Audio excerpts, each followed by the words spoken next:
మంగళమ్మ గారా అనుకుంటూనే ఉన్నా దున్నపోతు దిగితే గాని చెరువు వచ్చాడు. మంగళం సర్వమంగళం. ఏమిటి రంగమ్మావా, ఏమిటి బాబుడు? నువ్వు బిళ్ళ కూడా అనుకురా.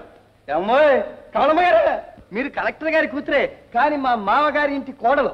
కోడళ్ళు అడిగమడిగి ఉండాలన్న సంగతి జ్ఞాపకం ఉంచుకోండి. అది నువ్వేం చెప్పక్కర్లే. నేను చెప్పకపోతే ఈ పాటిది ఈ ఇంట్లో చెప్పే మొగాడు మరెవడున్నాడు అంట. రంగమ్మ నువ్వు చాలా మితిమీరుతున్నావు. నేను మితిమీరుతున్నానంట. పెళ్ళా మాటలని 25 ఏళ్లుగా ఇంట్లో ఉంటున్న ముసలి నౌకర్ని నల్లగొట్టి నువ్వే మితిమీరెవరా? పాడిపోయినంత మాత్రం ఇంత పని అయిపోలేదు. నువ్వే చేస్తావు. నువ్వు వెళ్ళి నీ పని చూసుకో. చిత్తం దర్శాలమ్మా. కనీసం ఆ సోమయ్య అన్న ఉంటే కిందకేకి పరిగెత్తి ఆ ముసలాయన అతిగతి ఆలోచించేవాడు. వాడిని కూడా బయటికి పంపించారుగా. హాయిగా ఉండండి. అమ్మా దొరసానమ్మలో ఊళ్ళో మార్కెట్ అంతా కొని తీసుకొచ్చా. ముక్కు దాకా తిని ముసుగు దాన్ని పడుకోండి.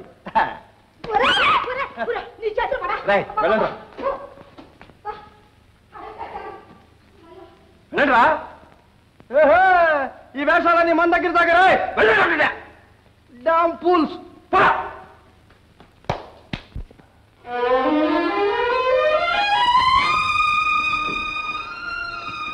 ఏమండి? ఏమిటి? అదేనండి, మన పనేదో మనమేమో ఎంతలో ఉండాలో అంతలో ఉండాలి, కానీ పరాయి వాళ్ళ విషయంలో జోక్యం కలుగు చేసుకుని ఎందుకంటే చెడ్డ పేరు తెచ్చుకుంటారు. ఏమన్నా పరాయవాడా? శ్రీధర్ గారు ప్రసాద్ గారు నాకు పరాయవాడా? ఎంత ధైర్యమే నీకు? ఇప్పుడు కొట్లాడుకుంటా, రేపు కౌగులించుకుంటాం. అవునులే, నువ్వు పరాయిదానివి కనుకనే అందరినీ పరాయవాళ్ళు అంటున్నావు. జాగ్రత్త, ఇంకోసారి పరాయవాడాలంటే రాళ్ళు కొడతాను.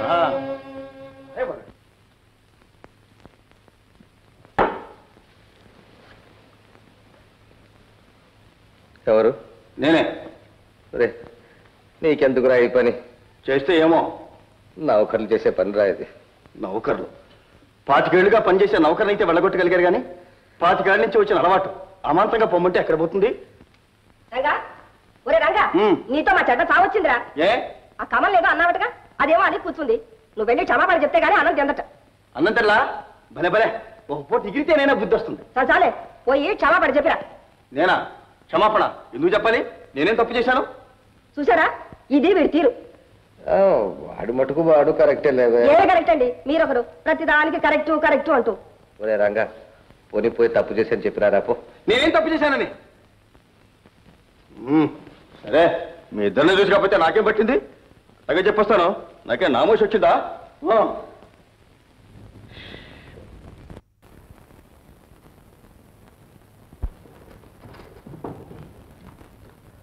కమలమ్మ గారు, కమలమ్మ గారు, పెద్ద దొరసాని గారు, ఘనత వహించిన కలెక్టర్ గారి కూతురా, ఇలా రామ్మా, ఇలా దయచేయి. తప్పు నాదని ఒప్పుకుంటే తప్ప అన్నం ముట్టుకోనని శపథం పట్టావటగా. ఇదిగోనమ్మా, తప్పు నాది నాది నాది. సరేనా? కావాలంటే కాళ్ళు అట్టుకుంటా. అన్నం చాలే పాప.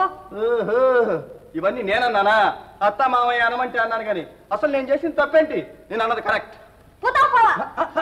ఏదమ్మా, అన్నం మానటం అంటే అర్థం ఇదా? అతే మామయ్య, కుక్క బిస్కెట్ క్లోజు, ఇవాళ కుక్కకే క్లోజు.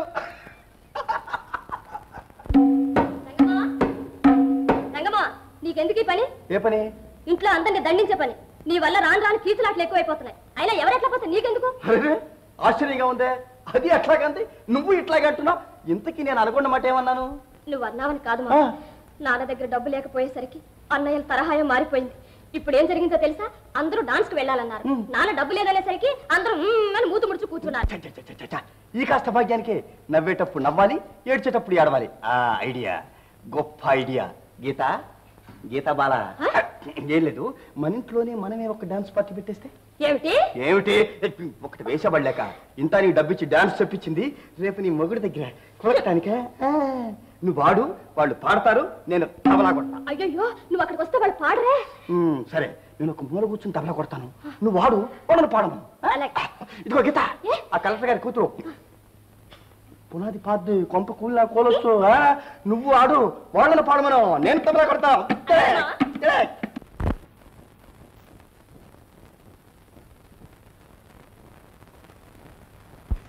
ఏమిటండి ఇది? సంసారమేనా? దీనికి అంత ఎక్కడా అని? ఇప్పుడు ఏం జరిగింది? జరుగుతోందిగా మేడ మీద జాతర. అదే, దానివల్ల మనకి ఏం దండగండి? దండగా? ఇలా ఇంటి నిండా ఫ్యాన్లు లైట్లు వేసుకుని పాటలు పాడుకుంటూ కూర్చున్నారే, ప్రతి నెల కరెంటుకు బిల్లు ఎంత అవుతుందో, ఆ ముసలాడు ఎలా కడుతున్నాడో అన్న జ్ఞానం ఒక్కడికైనా ఉందా? ఉందా అని. ఇదేమి ఇల్లా డ్రామా అలా? పోనీలేండి, అంతా పసివాళ్ళు, కొన్నాళ్ళు పోతే వాళ్ళకే అర్థమవుతుంది. మోహన్ నువ్వు చదువుకునే కుర్రాడు వేరా, ఇంట్లో ఏమిట్రా విజిలింగ్? అలా క్లబ్బులు పట్టు ఏడవపోతే కాసేపు ఇంటి పట్టును కూర్చొని చదువుకోకూడదు? మీ అమ్మకు నువ్వు తప్ప ఎవరు రావున్నా దిక్కు? రేపు దాన్ని పోషించొద్దా? ఆ సంగతి కాస్త ఆలోచించావా? విన్నావా అమ్మా, విన్నావా? ఇన్నేళ్ల తర్వాత నా అతిగతి నాన్నకి ఇవాళ అర్థమైంది. పెంచిపోసిందానని వేలెత్తి చూపించడం నా బిడ్డ దొరికాడా? నేను ఉండడం మీకు ఇష్టం లేకపోతే చెప్పండి, వెళ్ళిపోతాను. అంతేగాని ఇలా నా నెత్తిని కుప్పట పట్టడం దానికి కదలవేవరా? ఏమిటండి ఇది? అసలు ఏది తలచెడ్డ పిల్ల, దాని ఇలా ఏడిపించడం మీకు ధర్మమేనా? శివ శివ, ఇప్పుడు నేను ఏమన్నానే? చచ్చా, ఇంట్లో ఎవరిని మందరించి అర్హత కూడా నాకు లేదన్నమాట.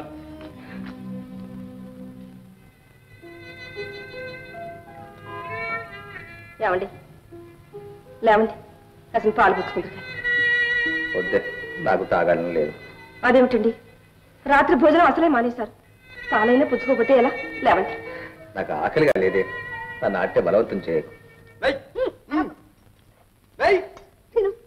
మంగళమ్మ పప్పుచారు, మరోమారు వేడిచారు, వంశమారు వేడిచారు. ఏడ్చారు నలుగురితో రారా అంటే జమీందారు వేరే పెట్టాలి కాబట్టి. కాకపోతే ఏమిటి, కాయ కష్టం చేసామండి. ఏళ్ళు చేసి కాయ కట్ట ఊడిపోతాం, కంచాలు లాగడమే కదా. అంతేనా?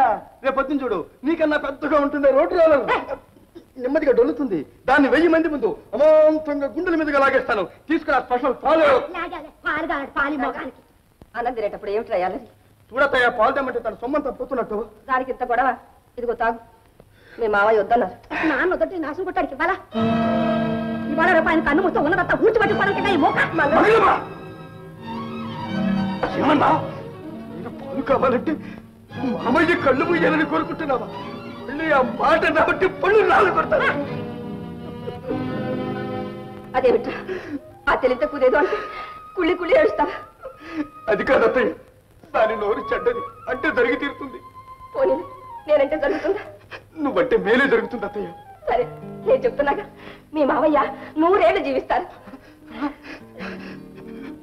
మళ్ళీ ఏనత్తయ్య? మీ మావయ్య 100 ఏళ్ళకు పైగానే జీవిస్తారు. అవును, సరేనా?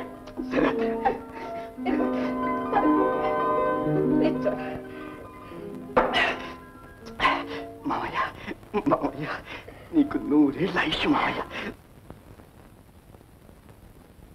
ఓయమ్మో, ఇంకా తింటూనే ఉన్నావా లక్ష్మి? మీ అమ్మగారికి తెచ్చిన డబ్బుందా కరెంటు బిల్లు కట్టడానికి? త్వరగా మింగిలే. పోన్లేండరా పాపం, దీని మొగుడు ఒక పాలు మాత్రమే చాలన్నాడు. దీనికి పాలు, పంచదార, పంచిపెట్టి పరమాణాలు కూడా కావాలేమో. తినమ్మ, నెమ్మదిగా తెల్లవారు దాకా తింటూ ఉండు. నా తల్లి తిను.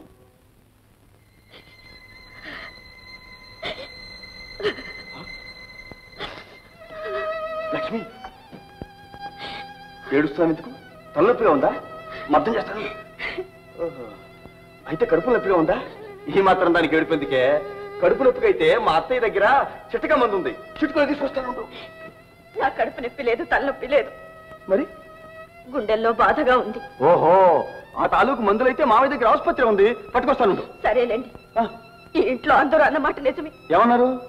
మీరు వట్టి వెర్రి వాళ్ళు అన్నారు, ఎందుకు కొరగాని వాళ్ళు అన్నారు, ఏమి చేతగాని వాళ్ళు అన్నారు. నేను చేతగాని వాళ్ళ? రేపు రోడ్డు రూమ్ మీద లాగించబోతుంటే మీ సంగల మొగ్గ ముందుకు రమ్మని చూస్తాను.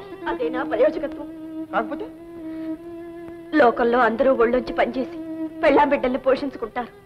అలాగే మీరు కూడా వేరే కాపురం పెట్టి నన్ను ఎందుకు పోషించకూడదు? అందుకా ఏడుపు? నేను ఎందుకు అనుకున్నా, మావయ్య నుంచి నన్ను వేరు చేద్దామని చూస్తున్నావా? అయ్యో, నేను అందుకలేదండి. మరి ఎందుకన్నారండి? ఎందుకన్నా సరే, నేను లేకపోతే అత్తయ్య మన గతి ఏమవుతుంది? ఏమీ కాదు, హాయిగా ఉంటారు. మన వల్ల వాళ్ళకి ఏం ప్రయోజనం? తిండి దండగ తప్ప. తిండి దండగ? తిండి దండగ అనుకుంటే మావయ్య మొహానే చెప్పేస్తాడు. ఏ, మావయ్య కంటే నీకు లెక్కడొక్క బాగా తెలుసా నా పసాని గారు? అందుక ఏడుపు. ఈ ఏడుపుతోటి ఈ లైట్ ఒకట. రేపొద్దు నేను రోడ్డు రూమ్ మీద లాగాలి. వెళ్ళి పడుకో, లైట్ ఆఫీస్ వెళ్ళి పడుకో, వెళ్ళు.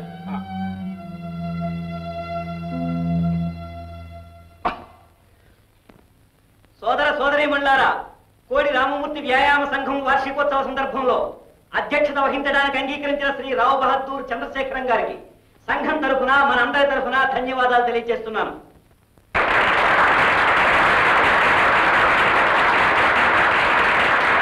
ఇప్పుడు నిలయ సభ్యులు వారి నిపుణతను ప్రదర్శిస్తారు.